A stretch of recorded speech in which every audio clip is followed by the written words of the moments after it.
Hey guys, Shield here. In this video, I wanted to show and discuss the talent specialization that I will be using in the Burning Crusade. As we all know, come the Burning Crusade, paladins gain a lot more diverse toolkits as their abilities are more fleshed out. We're still not the best tanks in the game, that would be warriors. So when I see myself in a 25-man raid composition, I see myself as the primary off-tank, typically holding either the second mob or all the AoE mobs, as I would like to do, of course, as I love the AoE style of tanking. In addition to that, you'll notice that as our toolkit has improved, as I mentioned, there's no more need to have to spec into abilities like Consecrate and the Holy Tree, which really frees us up to spend a lot more talent points focusing on whatever it is exactly that are the best specs and talents for this style of pulling. So for that reason, we're really freed up to choose whatever we feel are the best abilities for how we want to play and how we want to fill our role. So when we start off, we want to start off with Redoubt. So Redoubt in the Burning Crusade versus Vanilla WoW is a bit different, where instead of just being kind of useless in Classic, where only the shield specialization is useful, Redoubt here actually is a useful ability where the melee and range attacks against us have a 10% chance to increase your block by 30%. So that means that every attack against us, instead of just whatever it is in Classic, which is really nothing, gives a 10% chance to increase our block. So that is really useful because that's just more damage that we're mitigating through our shield. From here, we want to go with Toughness. So Toughness is another very useful trait where we get that 10% increase in armor value. What's worth mentioning is there are several abilities at this level of the tree that are all useful for endgame protection paladins.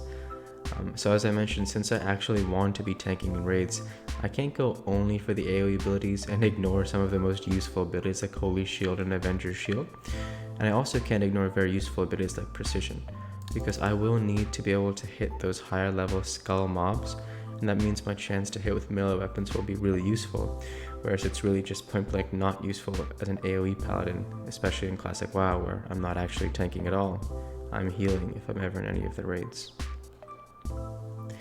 From here, the next most useful talent really is Improved Righteous Fury. If you look at Improved Righteous Fury, once we max it out with 3 points, all damage taken is reduced by 6%.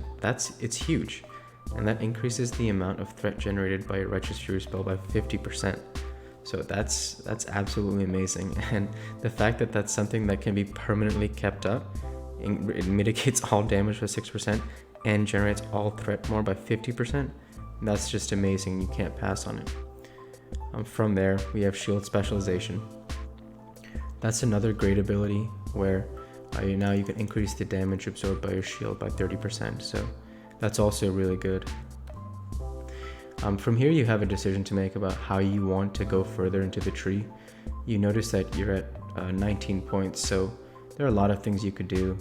Maybe you could go Blessing of Protection, you could go Anticipation. For those of you that have seen my Classic video, you notice that I do not go Blessing of Kings, whereas I will go Blessing of Kings here. The reason is because in Classic, since I'm not actually tanking, having Blessing of Kings for running 5-man dungeons really isn't as important to me as maxing out what I can do in an AoE style. But as an off-tank in a raid, it would be pretty important for me to show that I'm about the team, and so Blessing of Kings is still a pretty useful ability to have when you're a core raiding member, which you saw when I am no longer raiding now in Classic. I don't keep the ability because I'm trying to show different things with Shield now. Next, of course, it is Blessing of Sanctuary. I mean, you can see you've leveled up here even more, where you're reducing damage dealt from all sources by up to 80 for 5 minutes. So, of course, you also have the when the target blocks a melee attack, the attacker will take 46 holy damage. So that's also another really useful ability that is constantly something you'll want to keep up as a tank. From here, I'll go with Spell Warding, just a very useful ability in all levels of tanking, just to mitigate all spell damage by 4%. It's certainly less useful in an AoE style. Like for example, when you imagine at level 60 in SM Cath, an ability like Spell Warding isn't particularly useful because those mages casting Frostbolt against me, does every 1 in 10 hit? So it's really not useful from a lower level perspective when you're fighting lower level mobs, but when you're fighting mobs of equal and upper level, super useful to have Spell Warding at your hand. From here, there are some decisions to make. I've been thinking as I go through this video that I personally want Reckoning. And the reason I say that is because Reckoning is a different ability in Burning Crusade than it is in Classic WoW, where in Classic WoW it's all about you getting crit. But if you look at the ability here in the Burning Crusade, Reckoning gives you a 10% chance after being hit by any damaging attack, the next 4 weapon swings within 8 seconds will generate an additional attack. So that is a huge difference from what you see in Classic WoW, because in Classic WoW it's all about getting crit. And so what that means is at the highest level of the game, you want to be uncrittable, right? So it's not actually useful for you in an end game sense. That's why but the reason I don't choose it even against the lower level mobs is because Seal of Light, when I've shown on my recount, isn't as useful to me as improved parry, which is why in Classic I have a 21-21-9 build going with Divine Favor, Blessing of Sanctuary, improved parry. But here, Reckoning, which is actually something that is really a much better step up, another example of how our talent tree is more fleshed out than it is in vanilla WoW. It's an ability that you really do want at both the higher level and the lower level of the game, because this is another one of those cases, just like weapons with additional hits like Iron Flow and Flurry Axe, that just generate more threat for you through more of those white hits, which is still going to be the primary form of threat generation at the highest level for both warriors and paladins.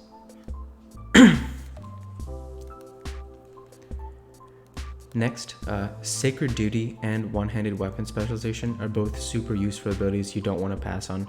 Let's go left to right. Sacred Duty, as you see here, increases total stamina by 6%, so no brainer, and it reduces the cooldown of your Divine Shield spell by 60%, which is maybe not as useful in endgame raids, except for if you have a debuff or you have to switch off, but again, that's an aggro drop, so probably not. But it is useful for the AoE style, because not only do you get the reduced attack penalty, but you get more bubbles in between pulls, which is really nice, because that just reduces the cooldown of the invulnerability that you want as a paladin. Next, before we move on to the highest level, we cannot skip One-Handed Weapon Specialization, because since I envision myself as a true off-tank now instead of a healer in raids, you absolutely need One-Handed Weapon Specialization in order to, again, generate greater damage with those white hits, which, no matter how much magic we have as a paladin, is still the primary source of threat generation in those endgame raids. From here, again, we'll go left to right because there's no getting around every single one of these talents. Holy Shield, again, it's super useful. You're getting that 30% block for 10 seconds, dealing holy damage back. Damage caused by it generates additional threat. Each block expends a charge, and you get improved Holy Shield, which increases the damage of your Holy Shield and the number of charges. You just can't pass on this because it's just a constant source of threat generation that is very important, because if you can't generate enough threat, you're holding the raid back, and that's just not something you want to do, right? So that's always going to be something that is just perfect for being an off-tank. From here, Ardent Defender, very useful for a number of reasons. I remember when I first watched WoW Hobbs' videos back in the day in the Burning Crusade days, I remember he showed the Ardent Defender in some of his videos, and I was like, wow, so you take less damage under a certain point, right? Because I was just, like a 13, 14-year-old kid at that point, still clicking buttons, don't have keybinds, etc. Don't have this triple monitor setup like I do now. And I remember watching his videos with it and being like, oh, so he's preserving his health. And not just that, like you do against those lower level mobs, but as you guys know, so I have that 60 warrior, right? Having played warrior, when you activate those abilities like last stand, etc. for a reason, right? Because at a certain point below a threshold of health, you're going to want to give your healer some time to pick you back up, because it's like once that boss gets 1 or 2 big hits, you do want to buy yourself a little more time before you get wiped out in one shot, right? So useful to have Ardent Defender before you get Thanos super punched out of there. From here, Combat Expertise. Before we move on to one of the coolest paladin abilities of all time, Combat Expertise is really important because it increases your total stamina. Don't ask me offhand what Expertise is. I think it's like a total overall like a weapon specialization. I think they switched it out with Expertise. I don't quote me on it, but just can't pass on base stamina as a tank. Lastly, in the protection tree, the last ability we'll be choosing is Avenger Shield. And so Avenger Shield is super unique as a Paladin ability in Burning Crusade because, as you guys know, if you want to pull with range as a Paladin right now, you're looking at, unfortunately, using Dynamite, using some sort of a thorium grenade, something like that. So it's really not like you have any abilities of your own inherent spell abilities that will allow you to throw something from distance to generate threat. So Avenger Shield is just one of the best options you have because you get that shot out to the enemies, multiple enemies. But as we all know, I should say, you don't want to do it on one of the mobs that's polymorphed or sapped or something, right? So it can make for some funny times as opposed to, again, warriors that just shoot or, launch their bow and just get the job done a little more efficiently still. From here, you can see we have how many points left? 12. At this point, you've just got to ask yourself what other traits you feel are worth it for you. I could see some people going for things like Divine Strength, things like Improved Blessing of Might if you want to play a more team-oriented role. Since I'm really focusing on trying to be the best off-tank I can be, and I have 12 points left, and I also like the AoE style, I do know what it is that I want. I'm going to go ahead and go for Deflection. Increasing your parry chance is really important because at every level of the game, the highest level and the lowest level, having a greater amount of deflection just means a greater amount of damage mitigation. It's tough to say between improved Divine Intellect, which is useful for having more mana for a sustained fight, but come Burning Crusade again, we have a more diverse toolkit that allows us to not be so mana dependent as a tank. Divine Strength is also good for more white hits, but again, at that highest level, I still prefer parry because it's useful against the highest level mobs, and when you have like 100 Scarlet level Monastery mobs around you, you're getting a lot of value from deflection, whereas if you look at Reckoning in Classic WoW, which is why I avoid it, for every mob that crits you, you can only take out that revenge on one mob at a time.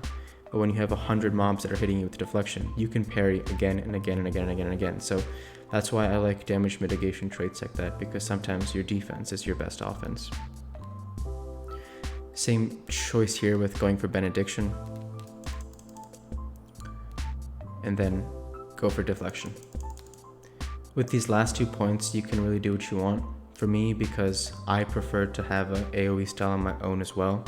And I imagine that whichever guild I raid with understands that I enjoy making YouTube videos for fun, that I'm going to go with Guardian's Favor so that I get more chances at my Blessing of Protection. So this is ultimately the build that I see myself choosing. It's really important when you look at whatever talents you want as we move on from Classic, hopefully eventually. Obviously nothing's set in stone, right?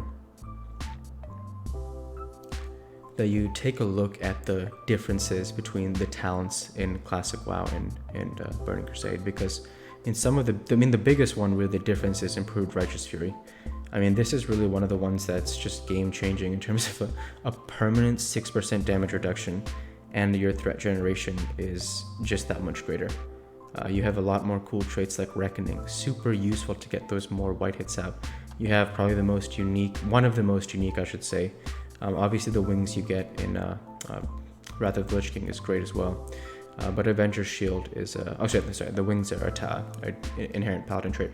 But obviously the wings are great, but Avenger Shield is one of the most unique Paladin talents, I should say, in the history of WoW. So that's what I'm looking at. I'm looking at a straight 5110, and it really does, make my mouth water to think about multi-boxing Hellfire Citadel with Daenerys or my Druid alt, and seeing what other vanilla level dungeons and what can be done there. In particular, I think Stratholme is probably the one I'm most interested in. Hobbs made 3 Stratholme videos. I remember one of the most famous ones was Stratholme Strikes Back, I think named after The Empire Strikes Back. And don't quote me on that, Hobbs, but if you ever see this, But a very, very cool series with Stratholme, because it's very difficult, even with the power creep in Burning Crusade, when you do get a big jump in health.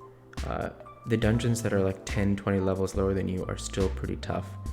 I mean, you can see it in my Zulfarak video. When those mobs are like 41, 42, they start to really hit you hard as a melee class. Once you get a little lower than that, like SM Cap, it's not that much lower in level, right? But now you can see a true one pull is actually possible. So that he attempted Strathhome makes me really excited to think what Brock Shield can do when we all get to that point. So with that, I want to say thank you for watching. Please feel free to like, comment, and subscribe, as it will really help the channel out. And I hope you've enjoyed the video. Light be with you all. Take care, and thanks again.